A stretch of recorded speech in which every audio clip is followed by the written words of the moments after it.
I guess I'm working with the Nature Conservancy. They've been restoring oyster reefs as well as the seagrass meadows in the seaside bays for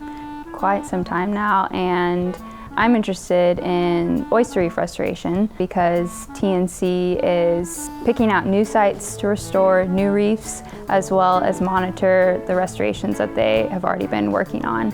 So my work is to help them optimize restoration efforts by determining how well the reefs have been doing based on surveying. I'm doing some of these elevation surveys, and we're just trying to monitor to see, are the reefs thriving or are they not doing so great?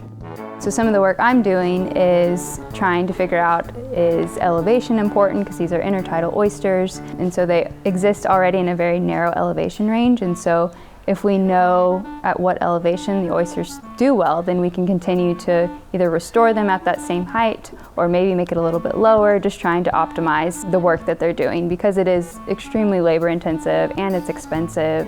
So one of the projects I'm working on is trying to understand oyster recruitment patterns throughout the VCR. Some of the stuff that I'm measuring for that is how many new oyster recruits recruit to each reef each year. And so I'm putting out these small ceramic tiles that are basically a hard substrate that mimic an oyster reef. And I put those out at the beginning of the oyster spawning season in early May, and then I wait for the oysters to spawn, and then in August I'll pick up all the tiles and count the number of oysters spat, do some measurements. We try to just collect information about that across the VCR with the hopes that hopefully we'll have a better understanding of why some recruits do better in other places, why some are getting bigger in different areas, and things like that.